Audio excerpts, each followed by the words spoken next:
नरेंद्र मोदी, ये दर्शक देख रहे हैं, आपने कहा था कोई बड़ी बात नहीं है, मैं सुन रही थी आधे घंटे से। मैं हूँ यासर मलिक। कांग्रेस के लाखों करोड़ों लोग, इस देश की जनता वो वीडियो देख रही थी, आपने मुझे गाली दी। और आप देख रहे हैं अपना यूट्यूब चैनल YS3 न्यूज। आप गाली दें, उसके बाद आप कहें कि आप ही डेफेमेशन का केस करेंगे और कांग्रेस पार्टी पीछे हट जाएगी। उसके बाद ये क्रिमिनल कंप्लेंट हमने लॉन्च की है, ये आपसे हम शेयर करेंगे।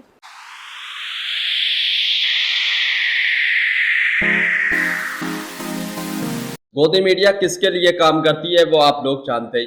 भारत में मीडिया का स्तर इतना गिर गया है कि उसकी कल्पना भी नहीं की जा सकती, और अब ये स्तर और ज्यादा गिर गया है। जब लोकसभा इलेक्शन के वोट खुल रहे थे तब इंडिया टीवी के जो एंकर हैं और जो मालिक भी हैं रजत शर्मा, उन्होंने कांग्रेस प्रवक्ता रागिनी नायक को गाली दी, और इतनी गंदी गाली दी कि मैं यहाँ पर बोल भी नहीं सकता। आप लोग जब वीडियो देखेंगे आपको पता चल जाएगा। जैसे कि मैंने शुरू में वीडियो लगाई है, उसे भी सुने, और अभी मैं आपको फिर से सुनाता हूं, वो वीडियो सुनिए, ध्यान से सुनिए कि कौन सी गाली रजत शर्मा ने रागिनी नायक को दी है। एक लेडीज प्रवक्ता को, जो कांग्रेस की प्रवक्ता है, उनको गाली दी है। इतना निचला स्तर गिर गया है मीडिया का, पत्रकारिता का, कि अब लोग गालियां बकने लगे हैं। क्योंकि जब लोकसभा इलेक्शन के रिजल्ट आने शुरू हुए थे और कांग्रेस और इंडिया अलायंस जो 242, 243 सीटों पर बढ़त बनाए हुए थी, कभी कभी 270 सीटें भी हो जा रही थी, और मोदी जी की सीटें घटती जा रही थी, इससे बौखला गए थे रजत शर्मा। रजत शर्मा को जब रागिनी नायक ने कुछ कहा और टोका किसी बात पर, तो रजत शर्मा का आपा खो बैठते हैं रजत शर्मा और गाली दे देते हैं।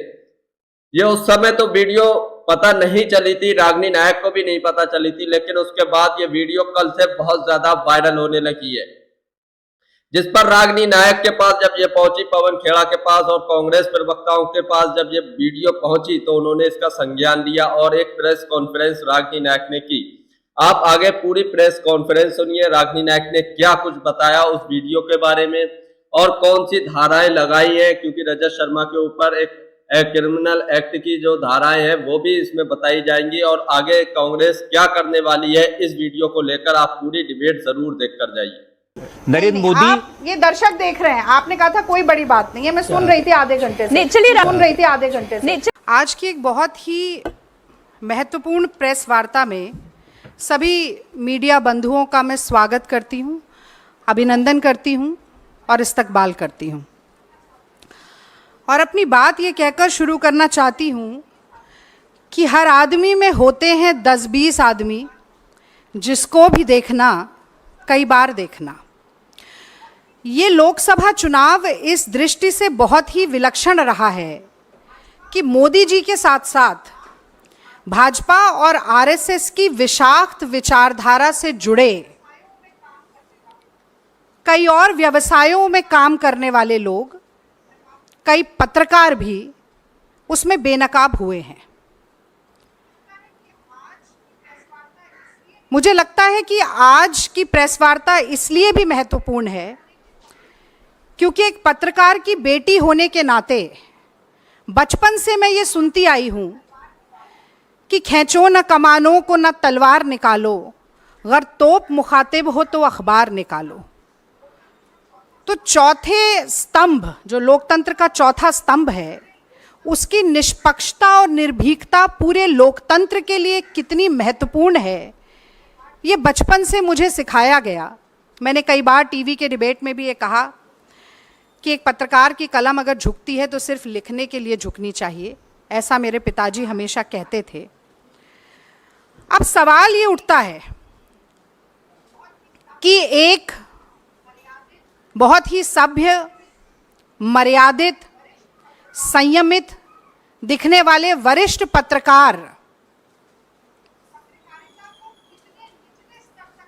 पत्रकारिता को कितने निचले स्तर तक ले जा सकते हैं, ये कल से वायरल हो रहे एक वीडियो ने दिखा दिया है। मैं तो रजत शर्मा जी से सीधे सीधे आज पूछना चाहती हूं कि जो अपशब्द रजत शर्मा जी ने कहे हैं, वो क्या उनकी आदत है, उनकी फितरत है, कांग्रेस और विपक्ष से उनकी नफरत है, या मोदी जी का चरण वंदन है? और मुझे लगता है कि कल से भारत के सोशल मीडिया प्लेटफॉर्म्स पर लाखों लोग जो अपनी राय, अपनी प्रतिक्रिया एक अभद्र टिप्पणी के ऊपर दे रहे हैं, उन सब के सामने सार्वजनिक रूप से एक स्पष्टीकरण या बयान जरूर आना चाहिए था। मैं थोड़ी सी क्रोनोलॉजी बताना चाहती हूं कि असल में हुआ क्या। पहले हम लोग सोच रहे थे कि वो दोनों वीडियो यहां पर दिखाएं, पर वो आपको मेरी टाइमलाइन पर जरूर मिलेंगे। ये वाकया है 4 जून का, जिस दिन नतीजे लोकसभा चुनाव के सामने आ रहे थे और मैं यहीं एआईसीसी के प्रांगण में बैठकर इंडिया टीवी पर बहस कर रही थी। अब होता ऐसा है कि अगर एंकर और प्रवक्ता साथ में बोल रहे हों, कांग्रेस की बढ़ती हुई टैली को देखकर गर्मजोशी का माहौल हो, शोर शराबा हो और टीवी स्क्रीन सामने ना हो, तो अक्सर बुदबुदाकर या धीरे से अगर कोई बात कही जाती है तो वो सुनाई नहीं दे पाती है। उस दिन मैं नहीं सुन पाई, मेरे सामने टीवी स्क्रीन भी नहीं थी। फिर ये वीडियो अचानक से वायरल होना शुरू हुआ। कल मेरे और पवन खेड़ा जी के संज्ञान में हमारे कुछ कांग्रेस के कार्यकर्ताओं ने भी, और ट्विटर यानी कि एक्स, पहले ट्विटर कहा जाता था, उस प्लेटफॉर्म पर भी हमें कई लोगों ने ये वीडियो भेजा। और मैं सच कहती हूं, पहले तो यकीन नहीं हुआ कि रजत शर्मा जैसे व्यक्ति सार्वजनिक तौर पर एक लाइव डिबेट में इतनी भद्दी गाली का प्रयोग कर सकते हैं। और चूंकि जो वीडियो हमें भेजा गया उसमें नीचे वो गाली लिखी हुई भी थी, तो मन नहीं माना कि ऐसा हो सकता है। हम इंडिया टीवी के प्लेटफॉर्म पर गए, वहां से जो उन्होंने खुद फुटेज डाली थी उस फुटेज को निकाला, उस फुटेज की उस क्लिप को निकाला जिसमें ये वाकया घटित हो रहा है। और वहां पर भी, जिसे अंग्रेजी में एक एक्सप्रेशन कहा जाता है, अंडर द ब्रेथ, बुदबुदाकर, धीरे से, केवल इस बात पर कि मैं उन्हें टोक रही हूं कि कांग्रेस पर आज भी लगातार प्रहार मत कीजिए। शायद मोदी जी की घटते हुई संख्या और कांग्रेस की बढ़ती हुई संख्या को देखकर झुंझला इतना गए कि उन्होंने वो गाली दी। और अब मैं एक नारी के तौर पर भी, एक भारतीय महिला के तौर पर मैं ये जानना चाहती हूं रजत शर्मा जी से कि ये बात सिर्फ एक रागिनी नायक की नहीं है। मैं 10 साल से ईमानदारी से अपनी पार्टी का पक्ष टीवी पर रख रही हूं। आप पत्रकार होते हुए भी भाजपा का पक्ष रख रहे हैं। मोदी जी के साथ जो आपका इंटरव्यू हुआ वो सबने देखा, किस तरीके की बातचीत उसमें हुई, सबने देखा। मेरे माँ बाप, मेरे बूढ़े सास ससुर, मेरे बच्चे, सब वो वीडियो देख रहे थे। कांग्रेस के लाखों करोड़ों लोग, इस देश की जनता वो वीडियो देख रही थी। आपने मुझे गाली दी सिर्फ इसलिए कि मैं ईमानदारी से अपनी पार्टी का काम कर रही हूँ, इसलिए कि मैं ईमानदारी से अपनी पार्टी का काम कर रही हूँ। और सिर्फ गाली नहीं दी, उसके बाद सुबह आपने मुझे धमकाना शुरू किया।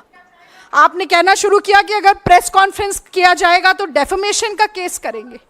मतलब आप चोरी करें, उसके बाद आप सीना चोरी करें। आपको लगता है कि धमकाने से हम डर जाएंगे? और ये आंसू सिर्फ इसलिए नहीं है कि मेरा अपमान हुआ है, ये आंसू इसलिए कि आप सोचते हैं कि सत्ता का घमंड इतना है, अहंकार इतना है, आपको लगता है कि आप कुछ भी करेंगे और बच के निकल जाएंगे क्योंकि मोदी जी का हाथ आपके ऊपर है। आप गाली दें, उसके बाद आप कहें कि आप ही डेफेमेशन का केस करेंगे और कांग्रेस पार्टी पीछे हट जाएगी। मैं याद दिलाना चाहती हूं आपको रजत शर्मा जी, महात्मा गांधी ने इस देश में सबसे पहले अभय का पाठ पढ़ाया था। चंपारण में नीलहे जबरदस्ती नील की खेती कराते थे। गांधी जी ने कहा था कि सत्ता के गुरूर से डरो मत, अत्याचार से, शोषण से डरो मत। कितनी भी ताकत हो सरकार के पास, डरो मत। और मुझे लगता है कि वही आज राहुल गांधी भी चरितार्थ कर रहे हैं जब वो ये नारा देते हैं, डरो मत। तो देखिए, हम डरे नहीं, आपकी गीदड़ भपकियों से नहीं डरे। सबसे पहले तो मुझे लगता है कि आपको बताना चाहिए था कि अगर आपने गाली नहीं दी तो आपने कहा क्या है, कौन से शब्दों का इस्तेमाल किया है। वो आपने नहीं किया क्योंकि न सिर्फ आपका मुखौटा हटा है, बल्कि आपके मन में कितना मैल है, कितना जहर है, कितना गुस्सा, कितना क्रोध, कितनी घृणा है, वो सब आज कहीं ना कहीं बाहर आया है। तो आज विलंब हुआ, हमने सुबह 12 बजे प्रेस वार्ता रखी थी, उसके बाद ये क्रिमिनल कंप्लेंट हमने लॉन्च की है, ये आपसे हम शेयर करेंगे। 2 sections, section 294 and section 509 of the IPC. Section 294 कहता है, whoever to the annoyance of others does any obscene act in the public place or sings, recites or utters any obscene song, ballad or words in or near any public space shall be punished with imprisonment of either description for a term which may extend to 3 months or with fine or with both. और दूसरा section 509, outraging modesty of a woman. Whoever intending to insult the modesty of a woman utters any words, makes any sound or gesture, or exhibits any object intending that such word or sound shall be heard, or that such gesture or object shall be seen by such woman, or intrudes upon the privacy of such woman, shall be punished with the imprisonment for a term which may extend to 3 years, and also with fine. तो आपकी धमकियों और गीदड़ भपकियों से आपने चुप कराने की कोशिश की, खामोश कराने की कोशिश की। हमने ये क्रिमिनल कंप्लेंट लॉन्च की है और हम न सिर्फ ये उम्मीद रखते हैं कि इस पर प्राइमा फेसे इन्वेस्टिगेशन के बाद एफआईआर भी दर्ज होगी, बल्कि मैं आज एनसीडब्ल्यू को भी आप सभी मित्रों के माध्यम से जगाना चाहती हूँ। ये सुओ मोटो कॉग्निजेंस एनसीडब्ल्यू कब लेना सीखेगी? नेशनल कमीशन ऑफ वुमेन को कठपुतली की तरह नचाना मोदी सरकार कब बंद करेगी? हमने पहलवान बेटियों की पीड़ा देखी, उनकी छाती पर लातें मारी गई, उनको अपने मेडल सड़क पर छोड़ने पड़े, हर तरह का दुर्व्यवहार हुआ। तो मोदी जी से बहुत ज़्यादा अपेक्षा नहीं है, पर एक बार फिर आज गेंद उनके पाले में भी है कि कहीं ना कहीं नारी शक्ति की बात करना, नारी वंदन की बात करना, तमाम बड़े बड़े नारे देना नारियों से संबंधित, आज उन सभी का एक बड़ा फैसला, उनका सत्यापन करने का एक बड़ा फैसला वो ले सकते हैं। और मुझे लगता है कि आगे बढ़कर इस मसले पर बोलना चाहिए। और अंत में मैं ये बात ज़रूर कहना चाहती हूँ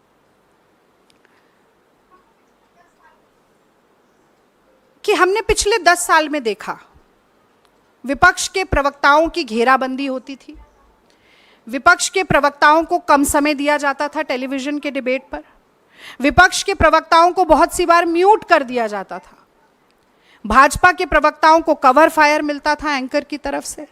लेकिन एक परिकल्पना में जो सबसे बड़ी अतिशयोक्ति होती है ना, हम भी जब ये होता था तो हम बैठ के कहते थे कि भाई कुछ भी हो जाए, एक दिन ऐसा नहीं आएगा कि कभी माँ बहन की गाली देने की नौबत आन पड़े।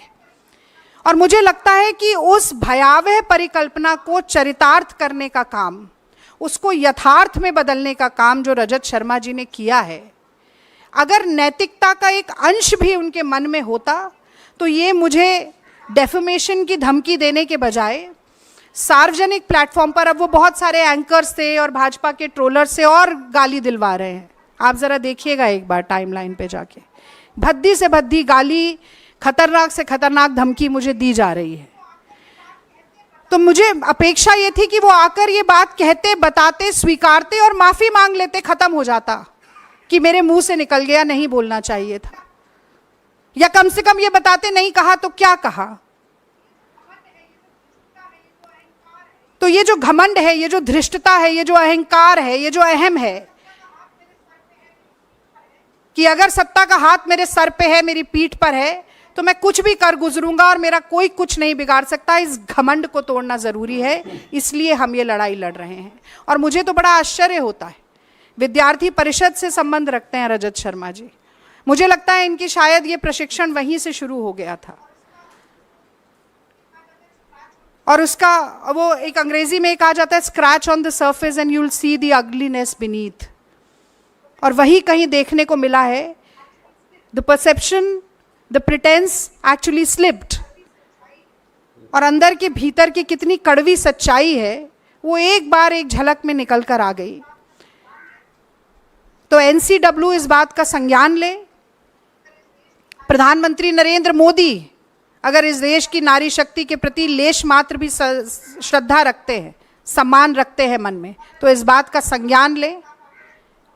और रजत शर्मा जी, साफगोई के साथ आकर जो 2 सवाल मैंने पूछे कि आपने क्यों कहा और अगर नहीं कहा तो क्या कहा, ये धमकियां देने के बजाय ये बात आकर बताएं, क्योंकि आपकी अदालत तो बहुत लंबे समय तक करते रहे, आज जनता की अदालत में वो खड़े हैं। और मुझे लगता है कि ये सिर्फ रागिनी नायक का अपमान नहीं है, ये पत्रकारिता पर एक बड़ा लांछन है। आज पत्रकार साथी अगर एकजुट होकर नहीं कहेंगे कि ये गलत है, नहीं होना चाहिए, तो आज एक रागिनी नायक के साथ हुआ है, कल किसी और के साथ होगा। किसी की भी माँ बहन बेटी के साथ अब गाली गलौज की नौबत आ जाएगी। लाइव डिबेट में, लाइव चैनल्स पर ऑन एयर गालियां बकी जाएंगी। और ये सिर्फ मेरी बात नहीं है, कहीं ना कहीं इस देश की सारी महिलाएं आज कह रही हैं, पत्रकार बंधुओं से कह रही हैं कि लाज राखो मेरे घूंघट पट की। और यही बात एक बहुत ही दुख भरे मन के साथ मैं आप लोगों से साझा करना चाहती थी इस प्रेस वार्ता के जरिए। यदि कोई भी सवाल आपके मन में, वीडियो आप लोगों ने देख ली किस तरीके से पत्रकारिता का निचला स्तर गिरता जा रहा है। गालियां दी जा रही हैं टीवी पर बैठकर विपक्षी प्रवक्ताओं को, जबकि वो उनसे कोई सवाल पूछते हैं तो उन्हें गालियां दी जाती हैं।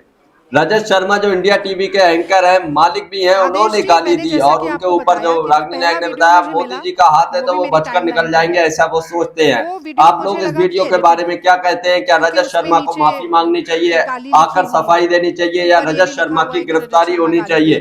आप अपनी राय कमेंट बॉक्स में जरूर देकर जाइए। आप इस डिबेट पर जरूर कुछ ना कुछ बोलिए और इस वीडियो को खूब ज्यादा से ज्यादा शेयर करें, वायरल करें, ताकि आगे से ऐसी कोई हरकत ना हो। वो क्लिप आपको दिखाई है, अगर वो मॉफ्ड है तो इंडिया टीवी अपने ही सीनियर मोस्ट एडिटर की मॉफ्ड वीडियो क्यों शेयर करेगा? वो किसी और प्लेटफॉर्म से नहीं ली गई, उसके साथ कोई छेड़खानी नहीं की गई। और जो आप जांच की बात कर रहे हैं, मुझे लगता है ओनस ऑफ प्रूफ इस वक्त परपिट्रेटर पर है, अग्रेसर पर है, जिसने गलती की है उसके ऊपर है। तो अगर ये जांच की मांग होती है, वो जांच करवाएं। ना वो मांग कर रहे हैं, ना हाँ कह रहे हैं, ना कह रहे हैं। उन्हें लग रहा था कि एक लीगल धमकी देंगे और सारी बात खत्म हो जाएगी, ऐसा हुआ नहीं। अब ये क्रिमिनल कंप्लेंट भी है, तो ये हम बीच में छोड़ने वाले नहीं हैं, अंत तक इस लड़ाई को लेकर जाएंगे। तो दोस्तों, आप लोगों ने ये पूरी प्रेस कॉन्फ्रेंस सुनी रागिनी नायक की। मीडिया का स्तर इतना गिर गया है किसी ने सोचा भी नहीं होगा। अब घर पर बैठकर टीवी डिबेट भी नहीं देख सकते, क्योंकि अब यहाँ पर गाली गलौज होने लगी है। अगर कोई विपक्षी प्रवक्ता कुछ सवाल एंकर से पूछ लेता है तो वो गाली देने लगते हैं। चाटुकारिता में इतने लीन हो गए हैं गोदी मीडिया के एंकर के वो अब गालियों पर उतर आए हैं। आप लोगों ने वीडियो भी देखी होगी, इसमें कौन सी गाली दी जा रही है। रजत शर्मा अब इसका क्लेरिफिकेशन देते हैं आकर, और इस हिस्से को काट कर वीडियो लगाते हैं और कहते हैं कि इसमें कहाँ मैंने गाली दी है, जबकि इतने हिस्से को उन्होंने काट दिया है वीडियो में। और इसके ऊपर रजत शर्मा ने कोई भी सफाई नहीं दी है कि उन्होंने ऐसा क्यों कहा, क्यों गाली दी, या गाली नहीं दी तो क्या कहा। कोई अभी उनकी तरफ से सफाई नहीं आई है, बल्कि रागिनी नायक ने जो बताया कि उनके ट्रोलर जाकर और गंदी गंदी गालियां उन्हें दे रहे हैं, और ये गालियों का दौर अब शुरू हो चुका है मीडिया के ऊपर भी। रजत शर्मा ये सोचते हैं कि मोदी जी का हाथ उनके ऊपर है तो वो कुछ भी कहकर निकल जाएंगे, रागिनी नायक ने जैसा प्रेस कॉन्फ्रेंस में बताया। आप लोग इस वीडियो के बारे में क्या कहते हैं? क्या रजत शर्मा इस पर माफी मांगे, रजत शर्मा की गिरफ्तारी होनी चाहिए, क्या रजत शर्मा को आकर इस पर सफाई देनी चाहिए, या उन्हें बताना चाहिए उन्होंने ऐसी गाली क्यों दी, या गाली नहीं दी क्या दिया, या क्या कुछ कहा? जैसा रागिनी नायक ने भी 2 सवाल उठाए इसी विषय पर। आप लोग भी अपनी राय कमेंट बॉक्स में जरूर देकर जाइए। गोदी मीडिया किस लिए है वो तो सब आपको पता ही है, लेकिन ये कब होने लगा कि गाली गलौज भी टीवी पर होने लगी है, ये तो आज बहुत ही दुखद घटना है। और मीडिया जो लोकतंत्र का चौथा स्तंभ है, उसकी भी मर्यादा को खो दिया है यहाँ पर। आप लोग इस वीडियो के बारे में क्या कहते हैं, अपनी राय जरूर दीजिए। अगर आप भी गोदी मीडिया का विरोध करते हैं तो हमारे चैनल YS न्यूज को अभी सब्सक्राइब करें, वीडियो को लाइक भी कर दें।